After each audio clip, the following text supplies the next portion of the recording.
Осы сөз на расстояние жүретіндерге өте керемет сөз да.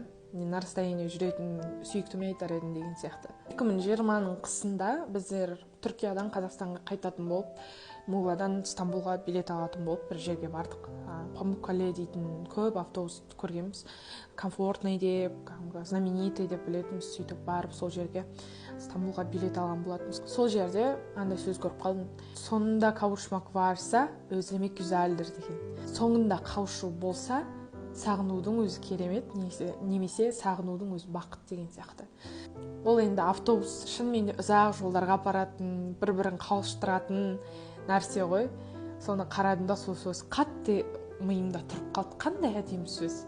Сен шынымен де соңында сол адаммен қауышатын болсаң, шынымен де барлық жол сол адамға апаратын болса, онда сағынудың өзін қасірет деп емес, қайғы деп емес, бақыт деп қабылдасаң қалай деген сияқты.